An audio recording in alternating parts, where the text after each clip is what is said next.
today, we would like to just remind you of a few items. If you will please mute your cell phones, that would be great. And then on Thursday, May the 26th at 10 a.m., we will, if you can join us as Northeastern North Carolina becomes a part of the North Carolina Department of Natural and Cultural Resources Moonshine and Motorsports Trail, highlighting the state's unique history. So we will have that dedication on Friday morning, May the 26th at 10 a.m. On Thursday, June the 1st at noon, we will have Mr. Earl Imes. He is curator of African American history at the North Carolina Museum of History, and he will provide a more in-depth look on the exhibit, The First Republicans, on our Freedom exhibit, and his lecture will be titled The First Republicans and the 1868 North Carolina Constitution. Mr. Marvin Tupper Jones will also join him that day. And after the talk, he will provide a curator's walk through the exhibit. On Wednesday, June the 7th, we will have Mrs. Susan Burkhead, Miss Patricia White, and Mr. Sam Harding, as they will be presenting the book Across the Field, Inspirational Images of Warren Grove Missionary Baptist Church. But today, we would like to welcome Mr. Adam Hughes, a Bertie County native, third-generation butcher, sausage maker, certified barbecue judge, world champion pitmaster, and a champion of Food Network's Chopped. He will share stories of growing up and learning skills from family members and community that developed his love of live fire cooking. His skills learned resulted in world and state championships for chicken, ribs, pork, brisket, sides, and desserts. Today, you can visit the old Colony Smokehouse as a result of Mr. Hughes' skills and knowledge that he has acquired through the years. Mr. Hughes.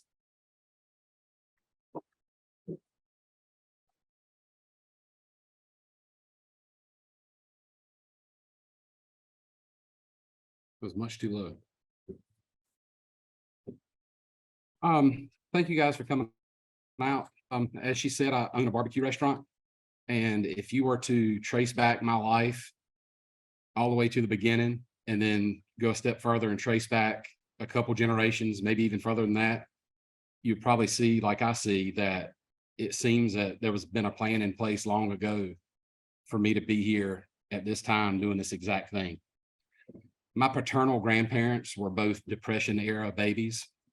My dad's dad was born into a family that was too poor to raise him. So he was given up for adoption, and he joined a family in Bertie County in between Maryhill and Colerain, same area that I grew up. He joined a large family there and helped them out on the farm.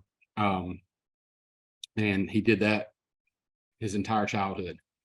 He never made it past third grade. He couldn't read or write.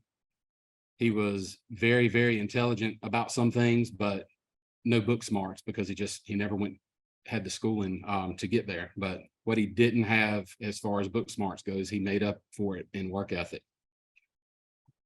He met my grandmother when they were teenagers, and they went on to get married and settled on the same land that he grew up on. They were very poor when they got married because she came from a poor family too. But luckily they lived in a time where people learned how to do things for themselves, grow their own food and preserve it so they could get every ounce out of it without anything going to waste. So my granddad made a living doing the only thing he knew how to do, and that was farm. He was primarily a crop farmer. He raised corn, tobacco, soybeans, just general crops to make money at the market.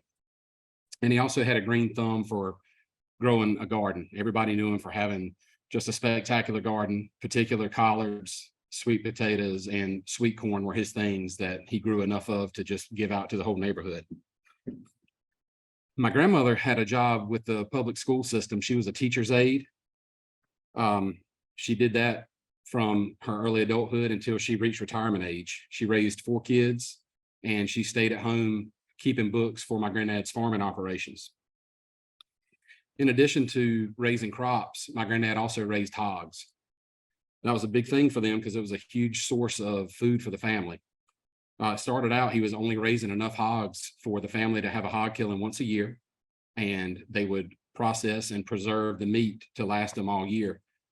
Back in those days, they couldn't afford a freezer, so they had to use old school methods to cure and preserve this meat, like salt houses, smoke houses, that type of thing. My granddad's smokehouses are still standing to this day over in Bertie County, right behind the house that he raised his family in. Bacon and ham were staples for them. They would put those up for special occasions, but the thing that really shined, that changed their lives and shaped mine, was their sausage. Lots of people claim that their sausage, their brand of sausage, or their local meat market has the best sausage. But I'm telling you, what my grandparents made was something really special. See, my grandma was OCD. She was just absolutely crazy about the thing she was crazy about. I'll give you an example. This lady would not eat chicken at any restaurant or anybody's house because she didn't have any confidence that they would have cleaned the chicken in a way that would be satisfactory to her. And every time we had a meal at her house that involved chicken, we heard the same story about how she was so glad that she could eat chicken because she knew it was clean right and nobody else cleaned chicken like she did. She took that same attitude with her sausage. You've probably all heard the saying that you don't want to see how the sausage is made. That's an old saying that applies to a lot of different things, but the way that saying came about is because sausage is typically made out of the stuff that can't be sold as retail cuts. So you don't use the good stuff to make sausage. It's just all the scraps. Well, that's not the case with my grandparents' sausage. If you made sausage with her, it was a painstaking process. This lady was on top of you for every cut you made, every piece of meat that you put in the bucket to go into sausage. If it had a speck of bloodline, vein, silver skin, fat, anything that didn't belong in there, it was not acceptable, not allowed. And if you know about link sausages, they're stuffed into casings, and the casings are made out of hog intestines that have been cleaned out. Her process for cleaning casings went far above and beyond what anybody on earth should ever do. Because most times the stuff that came out of the casing goes right back in it in most people's sausages, but not hers. Every batch of sausage, if she didn't personally clean the casings, she personally inspected them to make sure that they were clean to her satisfaction, because she did not allow any impurities to be in that sausage in any form. Another thing that made their sausage really special were the spices that they used. They had a unique blend that was different than most country sausages that you try anywhere else you go. Most country sausages are really powerful, really highly seasoned and heavy on sage. I always thought that was, or I was always told that that was to cover up the taste of all the impurities that were in the sausage. My grandparents didn't use that. They were black pepper, salt, small amount of sage, just enough spice to let you know it wasn't plain pork, but the flavor of the pork really shined through. And tasting that pork was really part of the magic of this sausage. See, my granddad raised his hogs on the ground, the way the old timers called it, and that meant the hogs were raised literally on the ground. He didn't put them in hog houses. They weren't on concrete. They were in pens that he fashioned out of sections of woodland next to fields that he farmed. So they could go and naturally forage on acorns and plants and whatever was growing and whatever God intended for them to eat. He never fed commercial hog feed to his hogs. He never gave them antibiotics or growth hormones or steroids. They didn't need it. They had an all natural diet. You know, nowadays free range is a new cool thing that people pay a premium for, but free range was all there was back in the old days before chemicals and technology and cheaping out got involved. So the taste of that hog is highly impacted by his diet and how he was raised. You think about what you see on TV with hog houses and the way hogs are just packed into a concrete block and they're just force fed whatever kind of chemical feed they've got, and they're given antibiotics and hormones to make them hurry up and grow. And it's just a stressful life for a hog. If one can have acres to roam and have acorns to eat, and a nice old man brings him by a bucket of corn every once in a while. That makes that hog's life a whole lot better, and it's going to make him taste a lot better. So over the years, as young adults, my grandparents would distribute their sausage to people in the community, to church members, things like that. And some excitement really started to build from that. People couldn't wait until the next year's hog killing so they could just get a pound of that really good sausage. It was such a special item and such a special treat. Everybody looked forward to it. And that was around the time I was born. So every single birthday from as long as I can remember until my grandmother passed away, I can remember hearing the exact same story. Even when I was off in college, she would call me to tell me the story about how on the day I was born, they were killing hogs. And it was such a big hog killing because they had promised so much sausage out to other people, and they couldn't leave and get to come see me and my mom in the hospital because they had to finish up the hog killing. So that story, it fascinated me as a kid. It annoyed me as a teenager. And now I wouldn't mind getting that call again. By the time I was 2 or 3, my grandmother hit retirement age. So she retired from the school system. Her kids were grown, had moved away. She needed something to do in her spare time. Keeping my granddad's books wasn't enough to keep her so busy, and she was in very good shape. And most people from that generation were for a very long time. So they somehow got talking and realized that it would probably be a good idea to open up a small meat market and sell these sausages and some of the pork products that come from my granddad's hogs.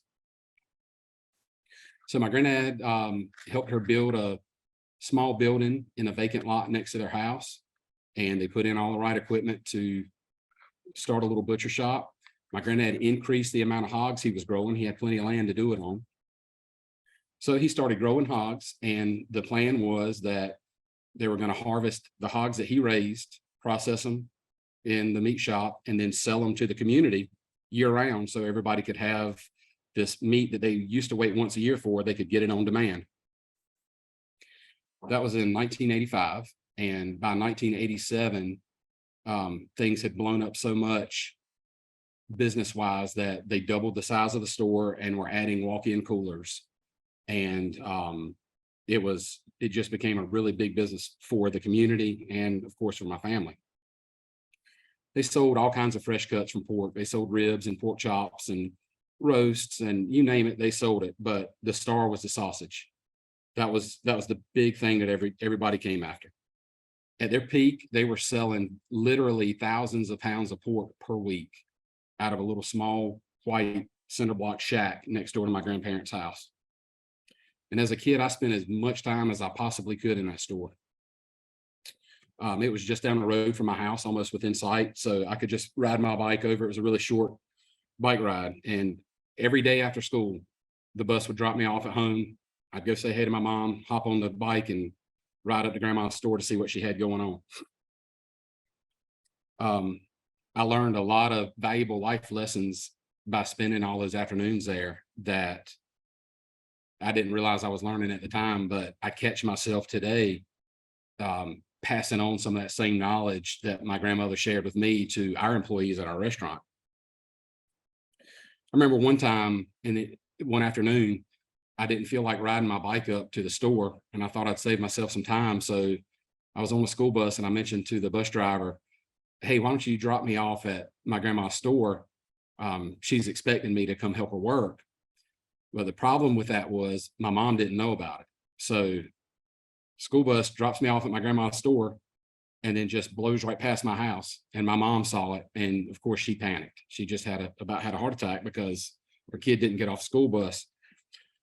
But soon she found me at my grandma's store, sitting behind the counter eating a snack. And of course I didn't know anything was wrong with it, but she and my grandma explained to me how terrible of a thing that was for me to do. And I was grounded from going to the store for a couple of weeks, and I was just devastated. But I got back in there soon enough. Some of my earliest jobs at my grandparents' store were picking up cigarette butts in the parking lot, stocking shelves, sweeping the floor. As I got older, my grandma taught me a lot of things on the business side, like how much she paid for items and how much to mark them up. She taught me how to run the cash register. And anytime I was working, I was expected to take bags out to customers' cars, whether they got one block of cheese or 20 bags. It was just expected that the customer should not have to carry that out of their car. And that was just one piece of the level of service that they were expected to provide at that store.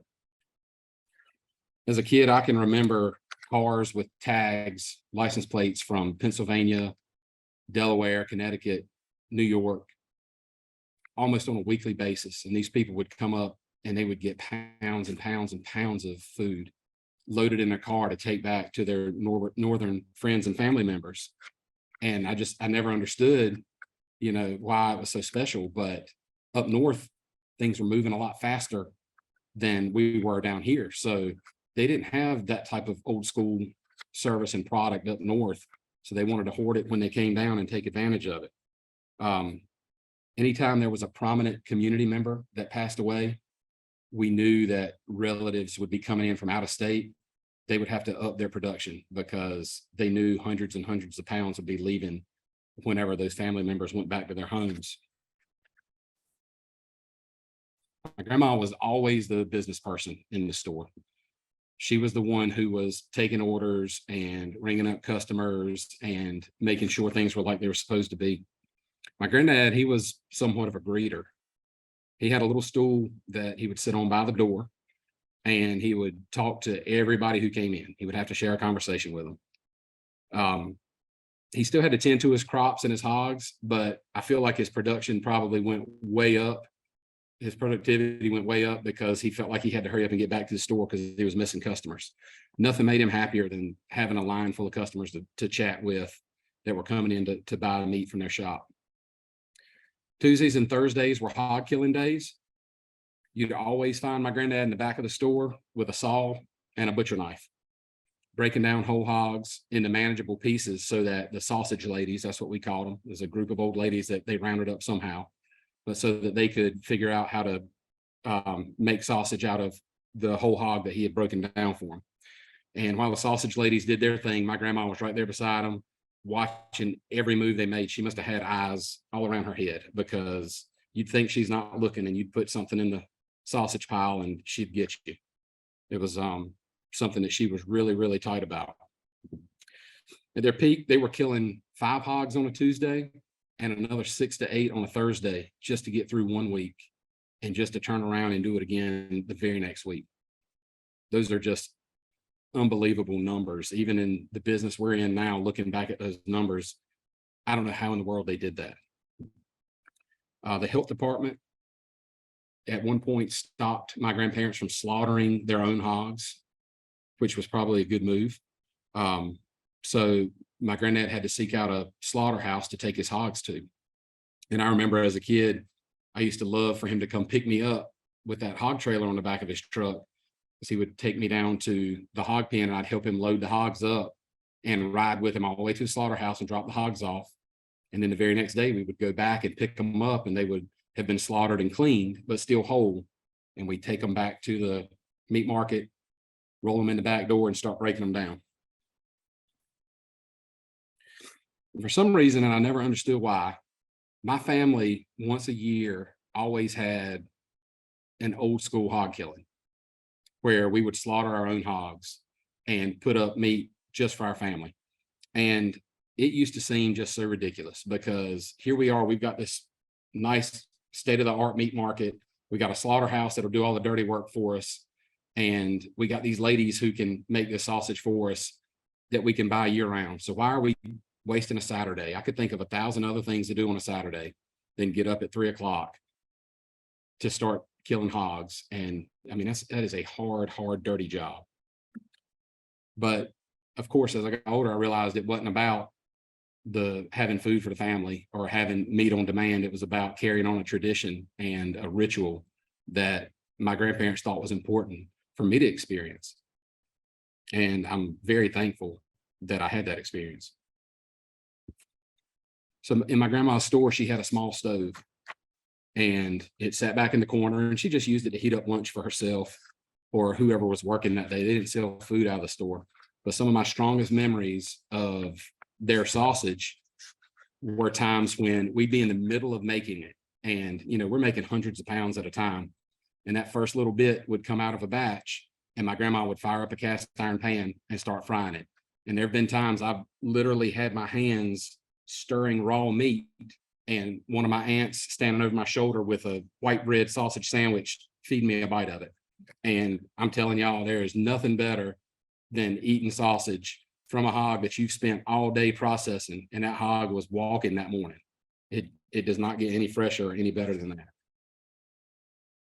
Aside from sausage, the next most popular item that my grandparents sold at their store were cracklings. During the hog killing and sausage making process, special fat was set aside that was to be used for lard. And they would collect this fat in buckets. And usually about once a week, they would have enough to make a batch. So the actual process was called drying out lard. Cracklings are a byproduct of the lard drying out process. So my granddad had this huge pot. I mean, it was gigantic pot. It took a whole sheet of plywood to cover it up. And one day I asked him, as I was an adult and I became interested in things, I asked him how old that pot was. And he said, I don't know. And my granddad was in his 80s at the time. He said, I don't know, but somebody gave it to my dad when I was a little boy. So it was used in secondhand then. That pot is old. And I'm proud to say that pot sits behind our restaurant right now. We've actually done a crackling cook at the restaurant with it. We don't do it nearly as much as we'd like to, but there's just not a demand for such a thing in today's generation. But we do still have that pot, and it's still very operational. Cooking cracklings, if you don't know, is a long labor-intensive process. If you start early enough in the morning, you might finish by lunchtime. You take chunks of solid fat, you dump them into a pot that's heated with low heat, and you stir it. And you don't stop stirring until you're finished. And it's hours and hours of stirring. And when you've got a pot that's 4 feet around, you've got a paddle that's taller than I am, and you're holding it like this and you're stirring, and you better not stop, because the old folks will scream at you. You could burn it, you could scorch it, something could stick, it might not render evenly. There's just so much to cooking cracklings. The way my granddad did it, he would dig a hole in the ground, and he would make a wood fire in that hole and set his pot over top of that wood fire. He could have easily gotten a gas burner, but that's not how he was taught to do it. So he would regulate the heat of this pot by eye and by feel, looking at how his fire was burning and how fast his lard was rendering, to know how to manage that fire. And I mentioned earlier that seeing customers in his stores is his favorite thing, but I take that back at this point. I think cooking cracklings was his favorite thing. He loved it. He had a knack for knowing just exactly the right time to pull them off the fire. Now, he was deaf. I mean, as he got older, you had to scream at him to have a conversation with him. And even then, he only acted like he heard you. He only heard you half the time. But he could take that paddle and he could tap it on the top of those cracklings, and he could hear how the paddle hit the cracklings and the noise they made. And that's how he knew that they were ready to come off. And I always thought, how do you learn that? It's something that I could never learn. I watched him do it a million times, and I still always needed him to tell me when those cracklings were exactly right. As I got older, I learned the art of cooking cracklings. So I could do a crackling cook by myself without any problems, and I could have a very good product, unless my granddad was around. Then I was doing it wrong, no matter what. I remember one morning in particular, I had started without him, and when he came out, I was about 2 hours into it, and he was mad that I had started without him, and I was not doing it right. He told me everything I was doing wrong, snatched the paddle from my hand, and proceeded to show me how I should be doing things. And at this point, I'm in my mid-30s, and I had done this hundreds of times. I knew exactly what I was doing, but according to him, it was just completely wrong, and I was going to ruin the batch. So I stepped back that day, and at least I was mature enough to step back and laugh and enjoy it. And I pulled my phone out and I took a picture of him stirring those cracklings, because I said, one day I'm going to want to remember how irritated he was at me over this and how silly it was. And that picture I took that day actually hangs in our restaurant now. It hangs behind our cash register, and it turned out to be a great picture to be taken with a cell phone. But what it does, it opens up a window for us to share a bit of our story, my family's heritage. And we get asked about that picture almost on a daily basis, sometimes multiple times a day. And it turns out that picture was one of the last days that we ever cooked together. So it was really special. As you grow up, it's not cool to do what your grandparents or your parents do. So I guess that's why my dad decided to go into the electrical field. He was an electrician in his adult life. So he mainly did residential work, and through his work wiring houses, he used to run with this group of contractors that would build houses for people, and they would celebrate by having a pig picking when the house was done. And they did it for every single house. And some of my earliest memories of barbecue as a child were going to these pig pickings and eating this barbecue that the old men had stood around a pig cooker and cooked all day long, and their wives had stayed at home making their very best dessert or side to contribute to the meal. And it was something that everybody looked forward to. And the food was outstanding. And the cool part about these pig pickings, you'd see everybody there. You'd see every trade who worked on the house. I mean, they all made it a point to come, from the guy who swept the floors to the people who framed it and put the roof on, to the plumber and the guy who, the guy who painted. Every person who worked on that house would come, and they'd bring their families along with them. You'd see the preacher of the local church. You'd see the banker that lended them money. You'd have all walks of life that would come to this house. They were coming for the pig, no doubt about it, but they were also coming for community. And barbecue is a very communal meal, probably more so than any other meal. And it brings people from all walks of life together. You come in our restaurant on any given day, and you'll see suits and ties, and you'll see just dirty painter clothes. And these people are standing in line, sharing conversation and eating the exact same food. And it's really, barbecue is just one of the only foods that I can think of that breaks down all the social barriers. As a kid, I didn't understand that at the time, but we were enjoying a meal with people who were not in our economic class at all, but we sat down and ate beside them just like we were. So I spent most of my teenage summers working for my dad as an electrician and learning the trade. I think he probably had dreams of me growing up and doing that one day. He had started his own business, so he probably wanted me, and I've got a little brother who is close to me in age, so he probably had dreams of us taking over that business at one point. But I remember, as I got into later high school years, telling my dad one day I was just really irritated. It was hot. I hated the work. And I told him, I don't want to do this anymore. I'm tired of being dirty. I'm tired of crawling in their houses. I'm tired of doing all this just filthy, nasty work. I want a job where I can stay clean and I can sit in the air conditioning all day and not have to do this. I hate it. And he never looked more proud. He said, you need to go to college. And it was like, maybe he had been working me like a slave so that would click in my head and I could have a better life than he had. So if it got me out of that work, I'm going to go to college. I'm going to get a degree. I'm going to get a job and live happily ever after. My life's set. So I decided that I would be going to East Carolina University. Luckily, I got accepted and went off to college after I graduated high school. And once I got there, I had a really hard realization, and that was that I couldn't cook. My entire life, I never cooked anything, nor did I have to cook anything. My grandma was an amazing cook. And everybody says that, but half of them are lying. I'm not. My grandma could cook. And she taught my mom how to cook. And my mom may be a better cook than my grandma. They are both ridiculous cooks. My mom was a stay-at-home mom. She kept books for my dad's electrical business. And then she raised me and my brother and then my sister when they came along.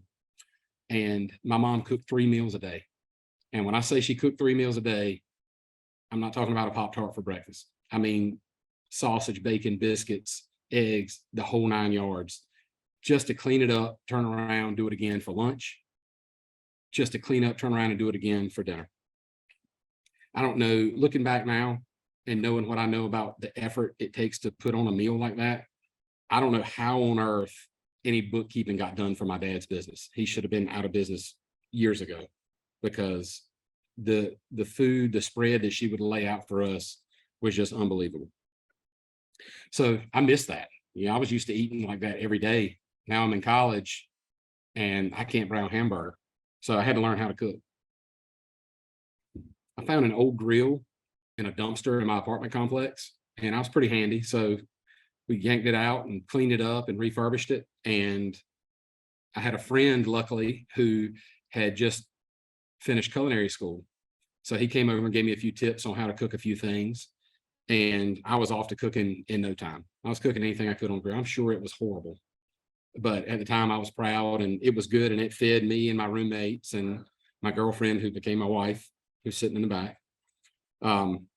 We cooked everything we could. Most college apartments and dorm rooms are known for, most of the time, wild parties or beer or things like that, but mine was known as the place to be for dinner, because it was important to me to carry on that group dinner that I had as a family at home. So we carried it on as friends in college, and we would lay out a spread. It got so crazy that our friends would bring meats from their house that were raw. They'd rob their parents' freezer and bring them up. Hey, Adam, do you think you can cook this? And we'd cook it. They'd get vegetables out of their gardens. Elizabeth and I would go home for the weekend, and our grandparents would load us up with stuff, and we'd take it back and cook it. And we had a big table in our apartment, and you never knew who was showing up. We'd all sit around and we'd eat dinner every night. And back then that was extremely rare for college kids. I'm sure it doesn't happen at all now. My grilling also took off during college football game tailgates. We were big fans of ECU football while we were there. I had a really good friend in college, and he and I would spend countless hours strategizing exactly what our menus were going to be for every home game and what our cook schedule was going to be. And we would plan this out, and we would show up to the tailgate field the minute they would open the door. We'd be first in line so we could set our grill up and get cooking. And before long, we had a long line of strangers standing at our site wanting to trade beer for food, or their food for our food. And they wanted to just get a bite of wings and ribs and pork butt or whatever else they had heard about. So those were some great years for me. And it came to an end after 4 years. I graduated and reality set in. Adult life hit. The fun was over. I got married. I got that cushy job I had always dreamed of. I dressed up for work every day. I sat in an air conditioning office. I didn't ever have to break a sweat, and I came home clean. And it was everything I ever wanted. It was perfect. And one thing that carried on into my adult life was my need for having a full meal.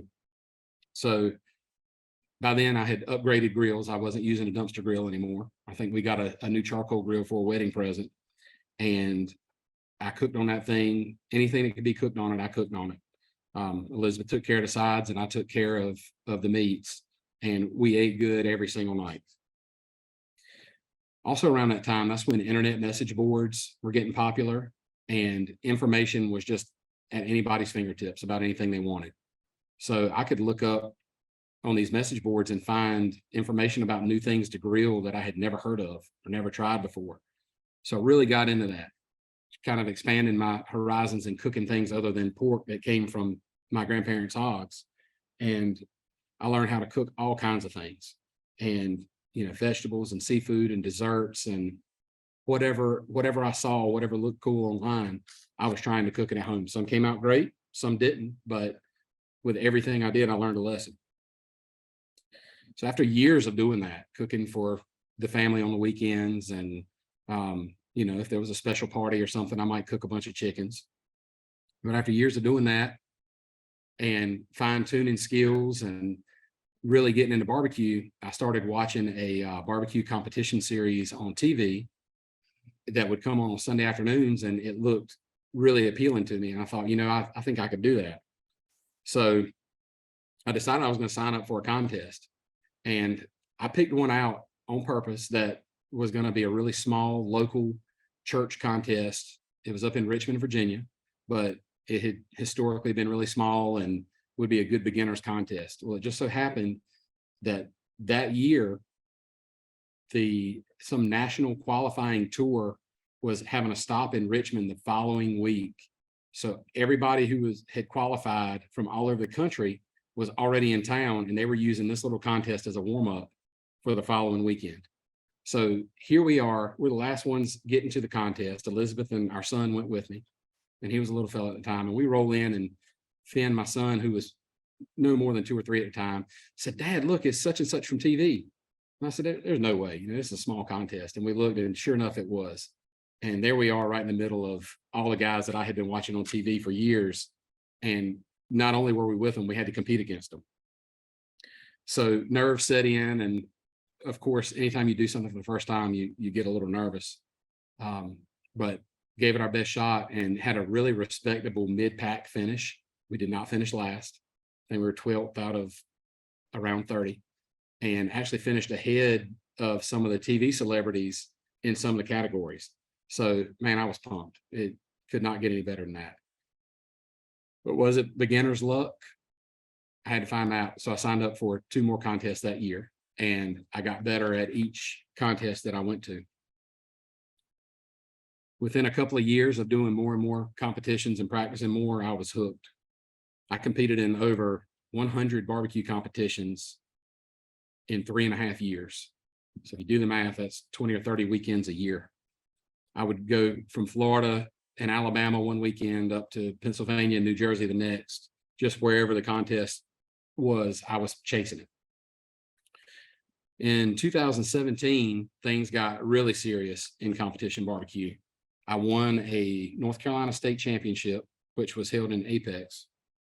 And that particular contest was a qualifier for the World Food Championship, which was held that year in Orange Beach, Alabama. They have 100 teams from around the world that qualify.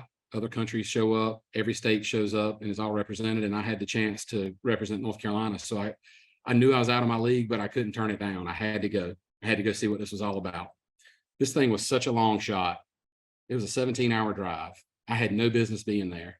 So much so that Elizabeth stayed home. She's like, "You're wasting your time. You're wasting our money.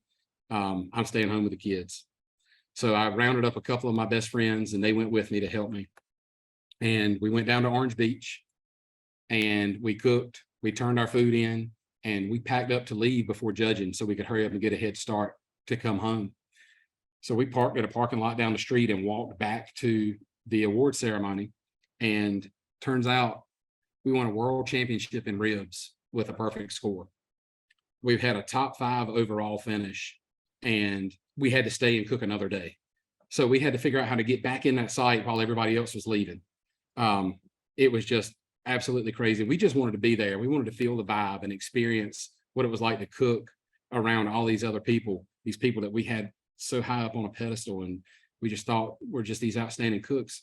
We just wanted to be with them. And here we are. We beat most of them, and we competed very well against those people.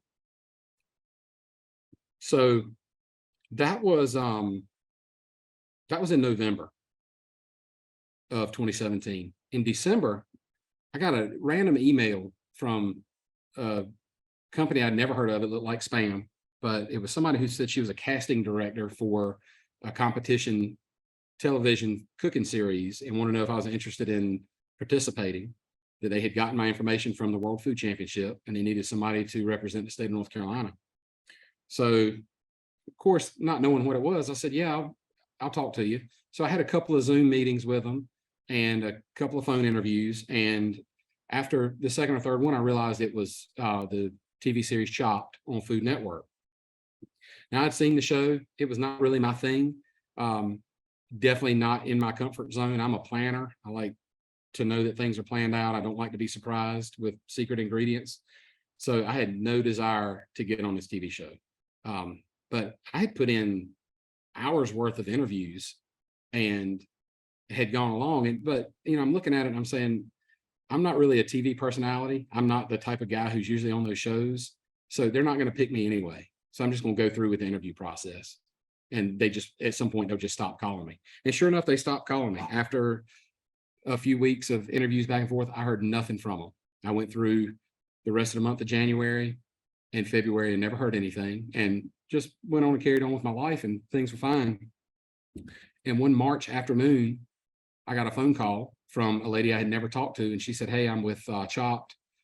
I'm going to send you an email package with your plane tickets. You got a plane that leaves next week. You got to be in New York City to come film an episode of Chopped.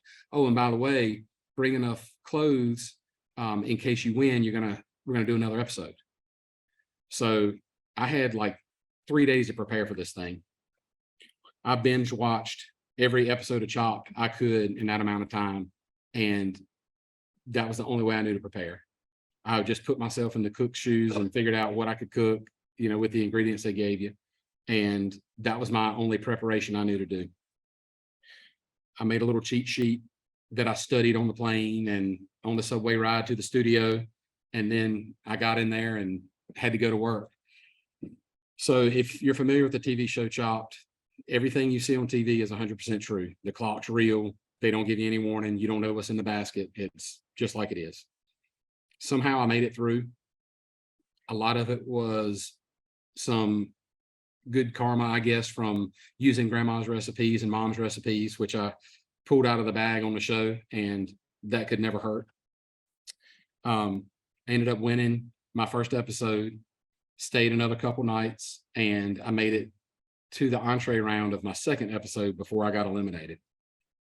Way better than I ever thought I would do. I was confident that I was going to come home after the first round of the first episode. So I kept a small social media page at that time for my competition travels. And I did it mainly for sponsors so they could see what I was up to, that I was winning, that I was showing off their products. But I did it for family and friends too, so they could keep up with where I was and what I was doing. But once those Chopped episodes aired, that social media blew up. Just hundreds and hundreds of people from all over the world messaging every day. "Hey, how can we try your food? Where's your restaurant? We want to eat your barbecue. How can we get some of this?" And I didn't have anything to tell them. I mean, I'm going out every weekend cooking, but I'm cooking for judges, and the public's not allowed to eat any of that. So I had no way to feed these people. And I feel like I'm missing an opportunity here. And also I've got this hobby that I'm getting pretty good at. And I'm starting to figure this thing out. How do I turn this into more than just a hobby? How can I feed these people? But at this point in my life, I had a great paying job, made good money, had great benefits. I could go to barbecue competitions anytime I wanted to. Had a truck to drive that the company put gas in. Leaving that to go cook made 0 cents. I had a family to support, and leaving something so stable just was ridiculous. However, I was in commercial construction, and commercial construction was very, very stressful. And it was getting more stressful by the day, and it was really taking a toll on my mental, and I later found out my physical well-being.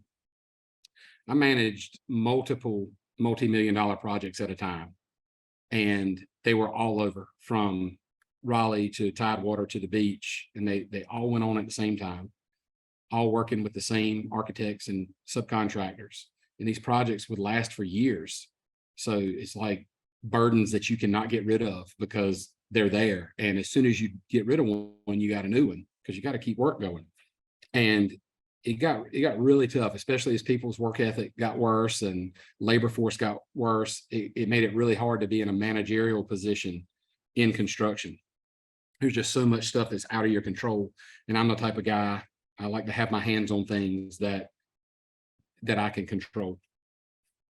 Some people might have resorted to drinking or prescription drugs or some other bad habit with that kind of stress on them, but I resorted to barbecue. That was my escape from reality. I would spend all week, I'd come home from work, I'd spend all week at night preparing for my next barbecue competition. It always gave me something to look forward to. I was looking at Friday, I'm heading to whatever city, and I'm prepping for that. And sure enough, on Friday, I'm in the truck and I'm heading that way, and I don't have any stresses from work for 48 hours. And it was pretty amazing. One of my favorite things about traveling for barbecue competitions was discovering and exploring small towns that I never knew existed.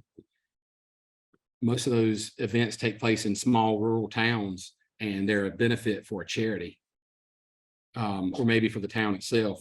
So you get to see these new towns that you've never heard of, and there were always new restaurants to try. So I got to where I would scout out my surroundings and look at what barbecue restaurants I could go to as a slight detour off of my competition route. And growing up here in Eastern North Carolina, barbecue is always chopped pork and slaw, some hush puppies and potatoes if you're lucky, but chopped pork and slaw is barbecue. You might get a barbecue chicken from the fire department once a year, but pork and slaw is it. Man, when I got outside of that bubble, holy cow, there's just all kinds of barbecue out there. There's ribs in Memphis and burnt ends in Kansas City and brisket in Texas and things that a lot of people here don't even know exist. So in my travels, I was fortunate enough to have the luxury of the internet to do some research, magazines, that type of thing. And I was able to seek out and find and detour to the greatest barbecue restaurants in existence. And when you have really good barbecue, it makes you want more. So as you're trying this great barbecue, you're constantly looking for another place that's going to up it. It's going to be better, or at least as good as whatever you've tried. So I became a student of barbecue. I was studying the states I was going to, the regional influences, regional styles of barbecue that they cooked wherever I was geographically. I was learning what was happening in the restaurants, how they were cooking things, how they were doing things. And that helped me to further my knowledge about barbecue, but it also helped me in competitions because I knew the local judge base and I knew how to prepare for them based on what their local favorite barbecue restaurant was.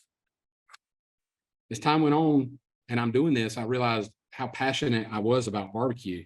I was really good at it. I understood it, and I loved learning about it. I couldn't get enough of it, and it genuinely made me happy. So me and Elizabeth live in Edenton, and we've lived there our entire adult life. And it really has always bugged me that Edenton is this quintessential Southern small town tourist destination, but there was no barbecue restaurant. How can you have a Southern small town and no barbecue restaurant in town? Also, how can all the people in the town not know about the huge world of barbecue out there? I would tell people I was cooking brisket for a competition, and they'd look at me like I had two heads. They'd never heard of brisket. There's a huge world of barbecue out there, and people in Edenton don't know about it.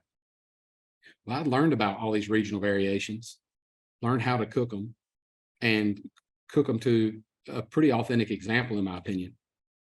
So I thought, hey, we can bring an example of these multi-regional barbecue items to Edenton, give Edenton a barbecue restaurant, and educate the locals that there's more to life than just chopped pork and slaw. So I had this idea to open up a restaurant. And in 2018, I seriously pitched the idea to Elizabeth for the first time. And she's an accountant and a rule follower, and you don't mess with the status quo with her. She did not think it was a good idea at all. But over time, she warmed up to it, and she saw that I was really serious about it, and she started to come around. And within a few months, I found a perfect spot to start our little business. And I guess my plan was so good, she had confidence in it, and she decided to leave her career just a couple months after I left mine and join me. And we would start this barbecue business together. Now, she and I had spent a lot of time in the barbecue world together as a hobby. We've been to restaurants all over the South.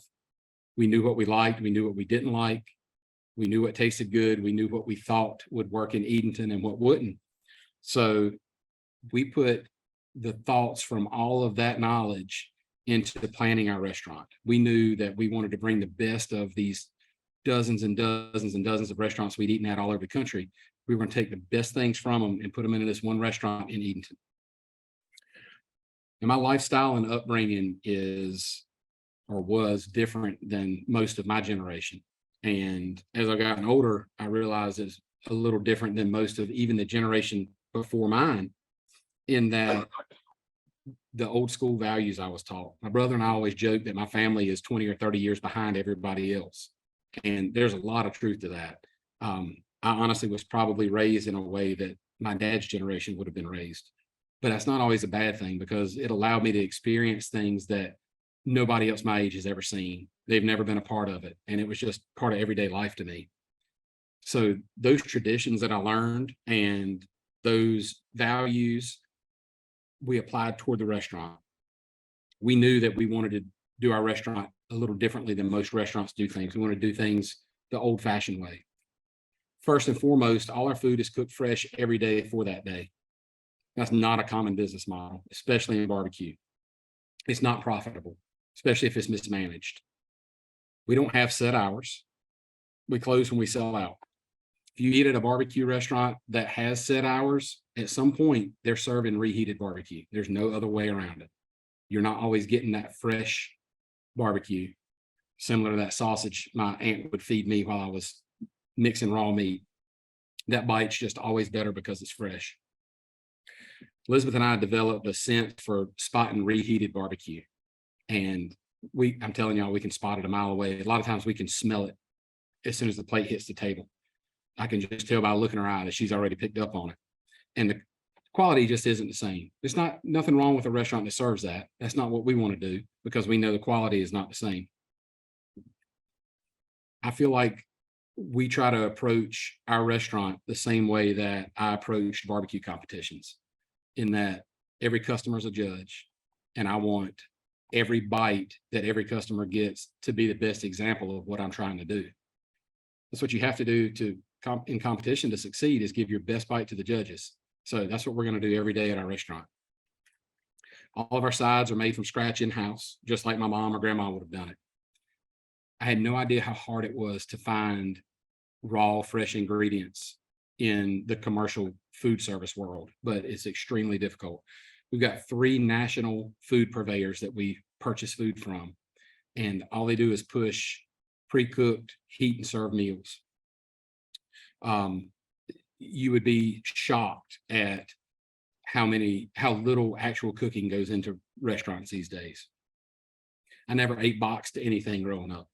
It's got stuff in it that we don't know what it is. There's preservatives in there, and my granddad wouldn't feed his hogs stuff with preservatives in it. So, our family wasn't going to feed us that kind of stuff. So for that reason, we don't feed that to our customers. All of our meats are fresh. They're not frozen. You might think it doesn't make a difference, but if you ever look at a piece of meat that's been frozen under a microscope, you'll see that microscopically that piece of meat is destroyed. You might think you can't taste the difference, but if you eat enough of it side by side and compare it, you will develop the ability to tell a difference over time. I did that during competition. I used to freeze my chicken ahead of time, and after a while I realized that I was just shooting myself in the foot doing that. Our service style is not like Eastern North Carolina style barbecue restaurants. We modeled our service style out of the Czech style meat markets that we experienced in Central Texas, where you've got a meat cutter that greets you, and you go and you order meat by the pound from that meat cutter rather than a plate from a waitress. You actually see your food fresh, sliced to order. You see your sides scooped fresh to order. All this work is going on right in front of your eyes, not behind closed doors in the kitchen, because we don't have anything to hide. We're not microwaving food. We're not doing anything like that. We also brought in our versions of regional sauces that we experienced in our travels. We make 4 pickled vegetables that are all complementary. We picked that up in Texas as well, because the pickles act as sort of a palate refresher, sort of like slaw does with chopped pork. But the pickled vegetables are way better with brisket and turkey and some of the other meats. Most importantly, our meats are cooked with 100% wood. There's no gas, no electric, none of that, not even to help. All we do is wood. There are less than 30 barbecue restaurants in the state of North Carolina that can legitimately make that claim. People who claim to use wood have a gas burner or an electric burner, and they're throwing wood chips on top of it. Less than 30 barbecue restaurants use exclusively wood as their whole heat source, and I'm proud to be one of them. We take that really seriously. We have full-time staff dedicated to watching fire all day long, tending a fire, putting wood in the fire, stirring the fire around, making sure it's burning. And we do it day in and day out. And if we ever have to stop doing it, we'll close our restaurant. It's not a cheap way to operate a business, and it's not the most economical, and it's not the way to make money. But we're not in this to make money. We want to survive. But if we were here to make money and make a profit, we'd be reheating your barbecue for you. We'd be serving ready to serve sides. We'd have half the food cost. We'd have only half of our staff and half the headache. It would be a lot easier of a process. I was raised to do things the right way. I never saw my grandparents cut corners. I don't know if they didn't know that there was an option to cut corners, but they never did. They never looked for an easier way to do things. I mean, it was like, this is the right way. This is how we're going to do it. So we carry on that tradition. Also, we carry on the tradition of their sausage making at our restaurant. We regularly make their country sausage, and we sell it at our restaurant and at our market. And over time, we've learned how to develop variations of their recipes that they may or may not agree with. But anyway, we're doing it, and it seems to be working well. Our everyday operations, we just want to exemplify the model that my grandparents laid out with their store, in the services we provide, the products we offer, and the decisions we make. We made it for 3.5 years so far, and we're in the middle of tremendous growth. I'm thankful for every second of it, and I feel like we'll probably be here in another 3.5 years. I sure hope we are, because we really enjoy what we're doing. So I have gone almost a full hour, but we'll stop here and tell you about lunch. So we did bring lunch for you guys. It's something that we serve on our food truck, and it's what I feel is a perfect example of an Eastern North Carolina style barbecue experience. We call it the Carolina Bowl, and it'll be a little bowl, and you'll have a piece of homemade cornbread with some of our smokehouse beans on top, which is our version of baked beans, a traditional Carolina style sweet slaw, and chopped pork barbecue on top, and then be drizzled with our OCS signature sauce, which we make gallons and gallons and gallons of a week. It's based on my mother's recipe, which was based on my grandmother's recipe. So it's a 3rd generation variant on that sauce. So I appreciate your time today, coming out and listening, and hope you guys enjoy lunch, and hope you'll come to the restaurant and see us sometime.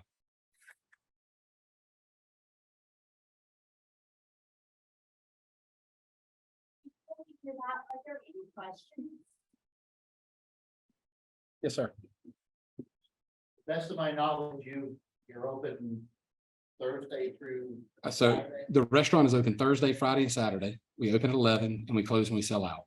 And I knew about the close when you sell out, which is similar to what I've experienced in Austin. Any plans to connect to other days of the week? So with the staff we have now, we have 17 people on our payroll, and we give everybody off on Sundays. We start Monday morning at 8 o'clock, and it takes us Monday, Tuesday, and Wednesday just to do bulk prep for Thursday lunch service. We start cooking on Wednesday for Thursday, because briskets and pork shoulders take all day into the night.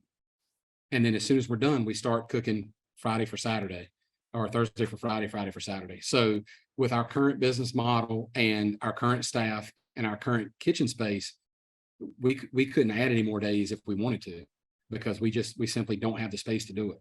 Not unless we got into bulk cooking and reheating, and we might as well close if we're gonna do that. Thank you very Yes, ma'am. much for joining us today. And the food will be right outside the auditorium doors. Thank you.